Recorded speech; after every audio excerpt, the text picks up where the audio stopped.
أعوذ بالله من الشيطان الرجيم بسم الله الرحمن الرحيم إن ربك يعلم أنك تقوم أدنى من ثلثي الليل ونصفه وثلثه وطائفة من الذين معك والله يقدر الليل والنهار علم أن لن تحصوه فتاب عليكم فاقرؤوا ما تيسر من القرآن علم أن سيكون منكم مرضى وآخرون يضربون في الأرض يبتغون من فضل الله وآخرون يقاتلون في سبيل الله فاقرؤوا ما تيسر منه وأقيموا الصلاة وآتوا الزكاة وأقرضوا الله قرضا حسنا وما تقدموا لأنفسكم من خير تجدوه عند الله هو خيرا وأعظم أجرا واستغفروا الله إن اللہ غفور رحیم۔ شروع اللہ کے نام سے جو بڑا مہربان نہایت ہی رحم والا ہے۔ ابھی یہ ایک آیت پڑھی گئی جو لمبی آیت ہے، پورے رکوع میں صرف ایک ہی آیت ہے، سورہ مزمل کا یہ دوسرا رکوع۔ سورہ مزمل کے شروع میں اللہ تعالیٰ نے تہجد کا حکم دیا تھا، رات کی نماز کا حکم دیا تھا۔ اب اس کی وجہ سے حضور پاک صلی اللہ علیہ وسلم آدھی آدھی رات، پونی رات نماز میں، لمبی نماز، اور صحابہ کی ایک جماعت بھی حضور پاک صلی اللہ علیہ وسلم کے ساتھ تہجد پڑھا کرتی تھی، اور کچھ لوگ گھروں پر پڑھا کرتے تھے، تو اس کا تذکرہ تھا۔ اب یہ رکوع جو آخری ہے اس سورت کا، اس میں تہجد میں تخفیف کا حکم ہے۔ گویا تہجد پہلے فرض تھی، اب اس کا فرض ہونا ختم ہو گیا، اب وہ نفل اور مستحب باقی رہی، اس کا تذکرہ کیا گیا۔ اور اصل اس میں ایک اہم بات کی طرف اشارہ کیا گیا ہے کہ اللہ تعالیٰ اپنے بندوں کو جو احکام دیتے ہیں اس میں بندوں کی آسانی کا خیال رکھا جاتا ہے، لیکن وہ آسانی کا احساس بندوں کو بعد میں ہوتا ہے۔ اللہ تبارک تعالیٰ ایک مرحلے سے ان کو گزارتا ہے، تربیت کے مرحلے سے۔ تو شروع میں یہ جو تہجد کا حکم دیا تو اس میں صحابہ پورے اترے، ان کو مشقت کروائی گئی، اس کے بعد آسانی اتاری گئی۔ پہلے ہی دن آسان بات کہی جاوے تو پھر آدمی کو اس کی آسانی کا احساس نہیں ہوتا ہے۔ جیسے مثلا ہم سب الحمدللہ جماعت کا کام کرتے ہیں، ہم کسی کی ملاقات میں گئے، اس کی 3 دن کی تشکیل کی، اب وہ عذر کرے گا تو 3 دن سے نیچے تو کچھ ہے نہیں۔ اب اس کو ہم یہ نہیں کہیں گے کوئی بات نہیں چلو اب 3 دن نہیں جا سکتے، چلہ چلا جانا۔ ارے بھائی جب وہ آدمی 3 دن کے لیے تیار نہیں تو ہم چلے کی تشکیل، پھر وہ چلے کا منع کرے تو ہم کیا کریں؟ ٹھیک ہے کوئی بات نہیں 4 مہینے چلے جانا۔ ایسا نہیں ہوتا ہے۔ آدمی، چونکہ ہمارے بزرگ بھی یہی کہتے ہیں کہ پورا دین سمجھاؤ، پوری تشکیل کرو، اور تشکیل کی شروعات 4 مہینے سے۔ اب 4 مہینے آپ کہیں گے تو ظاہری بات ہے سامنے والے کے لیے بڑا ہائی ڈوز ہو جائے گا کہ کبھی میں گھر سے باہر نہیں نکلا اور یہ مولوی صاحب کیا کہہ رہے ہیں کہ 4 مہینے چلو سب بند کر کے، تو پھر وہ 4 مہینے میں کہہ رہے ہیں ایسا تو نہیں ہو سکتا، بہت لمبا ٹائم یہ وہ۔ آپ کہے کہ پہلے تو آپ حل بتائیں گے، اس کے بعد آپ کہتے ہیں کہ کوئی بات نہیں چلہ کر لو، ابھی چلے کی جماعت جا رہی ہے، تو وہ تھوڑا کہتا ہے کہ ہاں چلو 4 مہینے سے 2 چلے تو کم ہو گئے۔ پھر آپ تشکیل کرتے ہیں تو کبھی وہ چلے پہ راضی ہو جاتا ہے، اور کبھی چلے پر بھی راضی نہیں ہوتا، کہتے بھائی اگلے شنیوار کو اپنے دوسرے ہفتے کی جماعت جانے والی 3 دن، مول صاحب اس میں تمہیں پکا جاؤں گا، لو میری وصولی ہے۔ تو کیا ہوا؟ آسانی ہو جاتا، تیار ہو جاتا ہے آدمی۔ تو اس لیے یہ شریعت کا نظام ہے۔ کئی آیتیں اس طرح اتاری گئی کہ پہلے کیا کہا کہ جو لوگ اللہ کے راستے میں جہاد میں جاتے ہیں وہ، اور جو گھر پہ بیٹھے رہتے ہیں دونوں برابر نہیں، یہ کہا۔ تو کچھ صحابہ آئے جیسے عبداللہ ابن ام مکتوم، نابینا تھے۔ اب نابینا آدمی جہاد میں جا کے کیا کرے گا؟ وہاں تو کوئی بیٹھے بیٹھے تسبیح تو پڑھنے کی نہیں ہے، وہاں تو فیس ٹو فیس لڑنے کا ہے، تو اس کے لیے آنکھیں چاہیے۔ تو انہوں نے کہا حضرت میری آنکھیں ہوتی تو میں ضرور جاتا۔ اتنے میں جبرائیل آئے اتنا ٹکڑا لے کر، غیر اولی الضرر، اتنا ٹکڑا لے کر آئے کہ بھئی جو معذور ہے ان کے بارے میں بات نہیں کی جا رہی ہے، ان کو تو گھر پر ہی رہنا ہے، ان کو یہیں بیٹھے بیٹھے نیت کا ثواب مل جائے گا۔ تو ان کو تسلی ہو گئی، چلو بھائی ہمارا کام ہو گیا۔ تو پہلے ہی مرتبہ میں نہیں اتارا جاتا، جبرائیل کو اتنا ٹکڑا لے کے آسمان سے نیچے تک بھیجا گیا۔ تو ایسے ہی یہ شروع کا حصہ 9 مہینے 10 مہینے پہلے آیا ہے، اور یہ آخری رکوع کا یہ حصہ جو ہے وہ 8 مہینے کے بعد آیا ہے۔ یعنی صحابہ نے اس پر عمل کیا، 8 مہینے 9 مہینے 10 مہینے تہجد پڑھی، دن میں کھیتی کا بھی کام تھا اور بھی دوسرے تبلیغ کے کام، حضور صلی اللہ علیہ وسلم کی مجلس، یہ وہ، تو بیچارے عشاء میں ہی بیٹری لو ہو جاتی تھی۔ کتابوں میں لکھا ہے کبھی کبھی تو حضور صلی اللہ علیہ وسلم عشاء پڑھانے نکلتے اپنے حجرے سے تو صف بچھی ہوئی ہوتی تھی یعنی کوئی جھوکے مار رہا ہے، کوئی سدے میں ہے، کوئی، یہ حالت ہوتی تھی۔ تو پوری رات جاگنے کا حکم ان کے لیے کتنا مشکل، لیکن پھر بھی انہوں نے کر کے بتایا۔ تو ایک مرحلے سے ان کو گزارا۔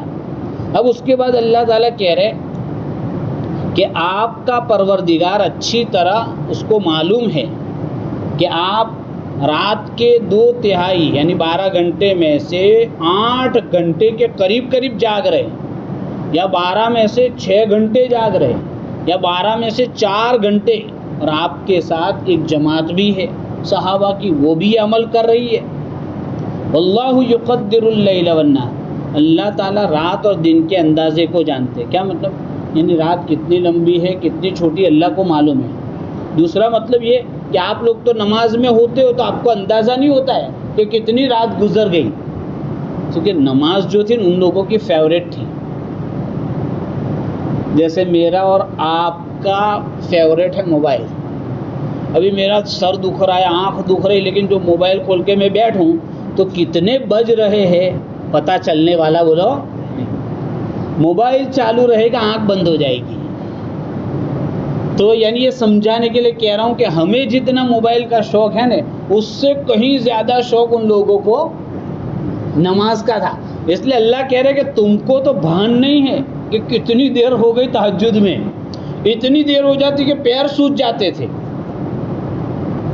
مجھے اور آپ کو کبھی سوجے؟ نماز پڑھتے پڑھتے سوجے؟ نہیں سوجے۔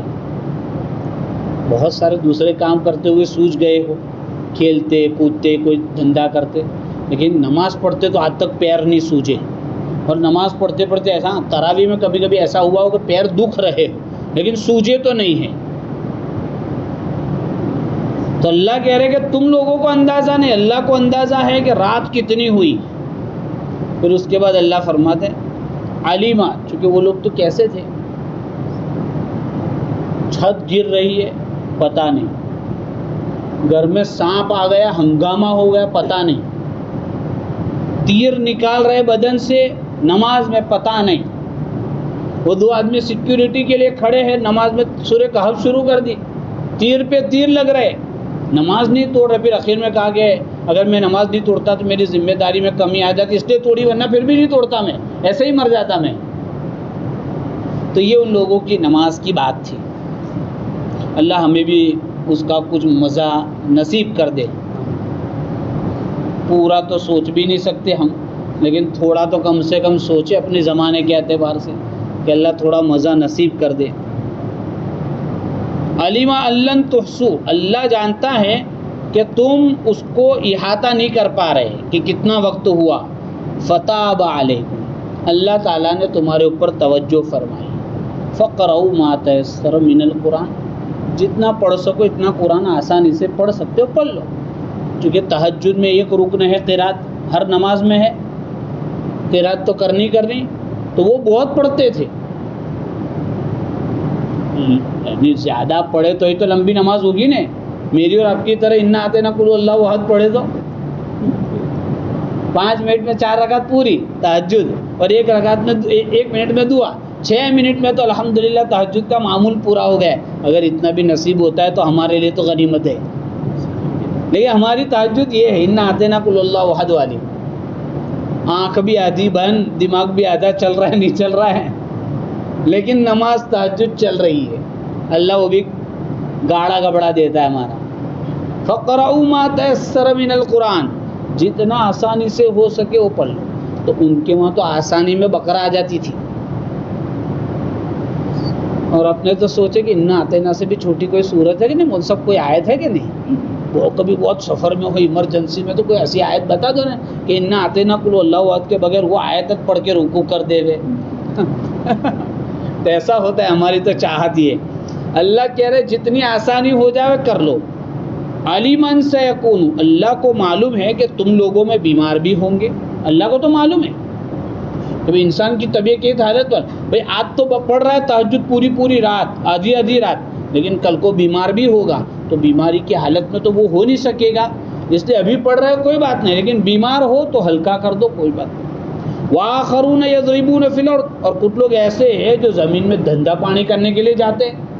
کچھ لوگوں کی دکانیں ہیں، لیکن کچھ لوگوں کو اپ ڈاؤن کرنا پڑتا ہے، کچھ لوگوں کو پھیریاں کرنی پڑتی ہے، کچھ لوگ ڈرائیور ہے، کوئی احمدآباد جاتا ہے، کوئی بامبے جاتا ہے، کوئی چنئی جاتا ہے، کہاں جاتا ہے.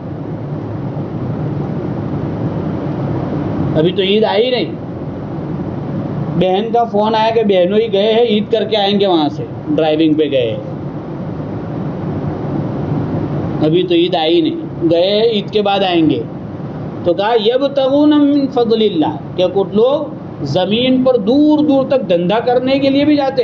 اب آدمی دھندا کرنے گیا، اس کو کہا کہ آدھی رات تو تجھے وہاں بھی نماز پڑھنے کے کتنا کاٹھا لگے گا،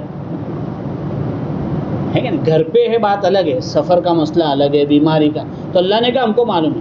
وآخرون یقاتلون فی سبیل اللہ، اور بعد میں ایسا زمانہ بھی آنے والا ہے کہ تم کو جہاد میں جانا پڑے گا. اس زمانے میں ظاہری بات ہے جہاد میں آدمی کیا کرتا ہے، تلواروں میں لڑنا پڑتا ہے. تلوار، دھوپ ہے، بھوک ہے، تھکن ہے، دن بھر لڑائی ہوتی ہے، پھر اگلے دن پھر لڑائی، دشمن کا خوف ہے رات کو حملہ ہو جاوے. تو اس صورت میں بھی تو کہا کوئی بات نہیں، جتنی آسانی ہو وہاں بھی کر لو. تو صحابہ کرتے ہیں. فقرؤوا ما تيسر من، جتنی آسانی ہو جاوے کر لو. یہ ساری بات گفتگو چل رہی ہے تہجد کے بارے میں.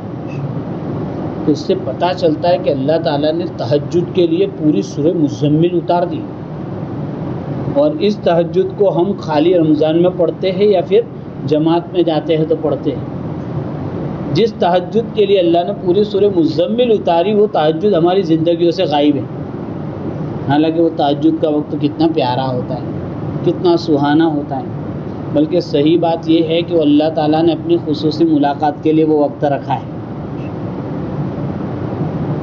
اس لیے اس وقت شرابی بھی سو جاتے ہیں، اور موبائل کے نشیڑی ہوتے ہیں نا وہ بھی سو جاتے ہیں، اور دھندے کے لیے کاروبار کرنے والے بھی آپ دیکھیں 3-4 بجے ہوٹلوں پر ہولڈ کر دیتے ہیں.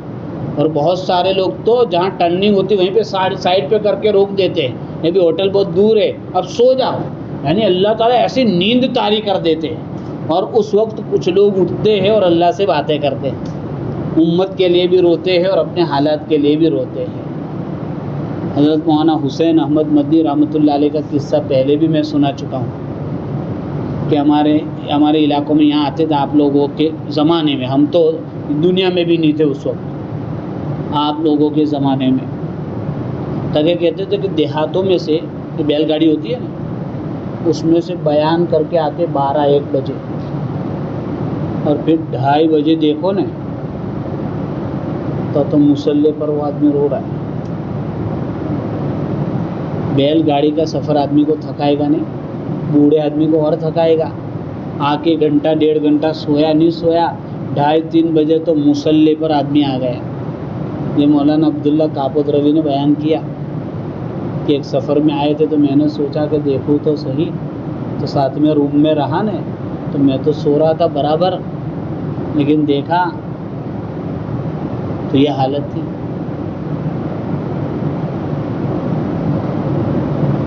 فجر سے پہلے 2 گھنٹے اٹھنے کا ان لوگوں کا معمول، اپنے حضرت خان پوری کیسی بھی حالت ہو. ابھی مفتی ابو بکر پٹنی ڈابل والے آئے تھے، وہ کہہ رہے تھے لاک ڈاؤن کے بارے میں کہ حضرت خان پوری صاحب فجر سے مصلی میں بیٹھے تو ظہر پر اٹھتے تھے، کہ آج کا جوان بھی نہیں کر سکتا اتنا. تو مصلی پر بیٹھ کے تسبیح طریقے سے، اور کہا کہ جیسے ذی الحجہ کا چاند ہوا نا، ملاقاتیں سب بند کر دی. ہمیں تو پتہ ہی نہیں، ذی الحجہ میں خالی عرفہ جانتے ہم لوگ اور عید کا دن جانتے، عید کے 3 دن، لیکن ذی الحجہ کے بھی روزے ہوتے، اس کی بھی رات کا قیام ہوتا ہے، کرنے والے اس کو بھی وصول کرتے.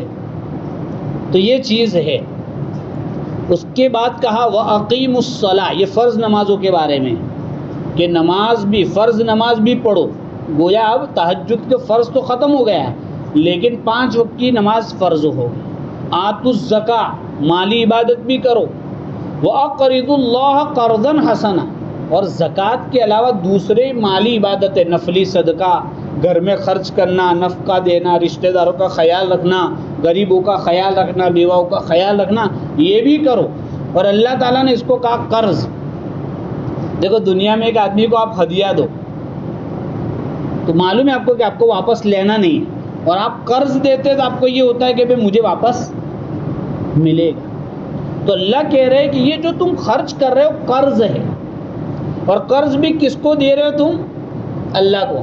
دنیا میں بھی پرسوں ترسوں اخبار کی خبر بتا رہا ہوں کہ دوست اور ملنے والوں کو جن لوگوں نے پیسے دیے، اور رزلٹ یہ کہ 70% لوگوں نے واپس نہیں کیے. اپنا ہی آدمی ہے نا، گھر کا آدمی ہے نا، اخبار ہے، رپورٹ ہے.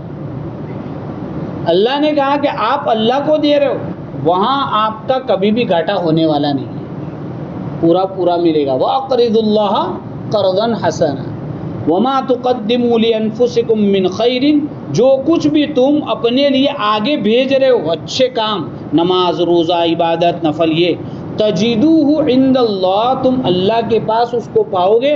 ہوا خیرن، وہ اس سے بھی اچھا ہوگا. وَأَعْظَمُ اجرن، اور اس کا اجر بھی بہت بڑا ہوا ہوگا. اور ہر عمل میں کوتاہی تو ہوتی ہی ہے، تو کہا وَاسْتَغْفِرُ اللَّهَ، ہر کام کر کے استغفار سکھایا گیا. ہم لوگ نماز پڑھنے کے بعد کیا بولتے ہیں؟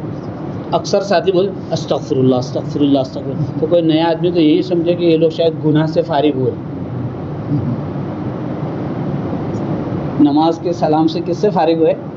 بھئی نماز پڑھی تو نیک کام کیا نے، لیکن جیسے اللہ کے دربار میں پیش کرنی چاہیے ہم نہیں کر سکے، تو ہمیں تعلیم دی گئی کہ استغفار. حضرت عائشہ نے ایک آیت قرآن میں ہے اسی کے بارے میں، تو حضرت عائشہ نے پوچھا کہ جو لوگ گناہ کرتے اور پھر معافی مانگتے ان کے بارے میں آیت ہے؟ تاکہ نہ اچھے کام کر کے ڈرتے ہیں کہ اللہ قبول ہوگا کہ نہیں، ان کے بارے میں آیت ہے. تو اچھا کر کے ڈرنا یہ صحابہ کی صفت ہے، اور قرآن میں اس کا تذکرہ ہے. اس لیے کہا وَاسْتَغْفِرُ اللَّهَ، کرو اور معافی مانگو. نہ کر کے یہ سمجھنا اللہ غفور الرحیم ہے، یہ غلط بات ہے. اللہ غفور الرحیم اپنی جگہ پر ہے، اس کا کوئی انکار نہیں، لیکن کرے آدمی اپنے بس کی کوشش کرے، پھر کوتاہی ہو جاوے، کمی رہ جاوے تو اللہ سے معافی مانگے. ان اللہ غفور الرحیم، بے شک اللہ تعالیٰ معاف کرنے والے بڑے مہربان ہیں. یہ صورت الحمدللہ پوری. اللہ تعالیٰ ہم سب کو تہجد کی بھی توفیق عطا فرماوے، اور دیگر فرائض کا اہتمام کرنے کی بھی توفیق عطا فرمائے.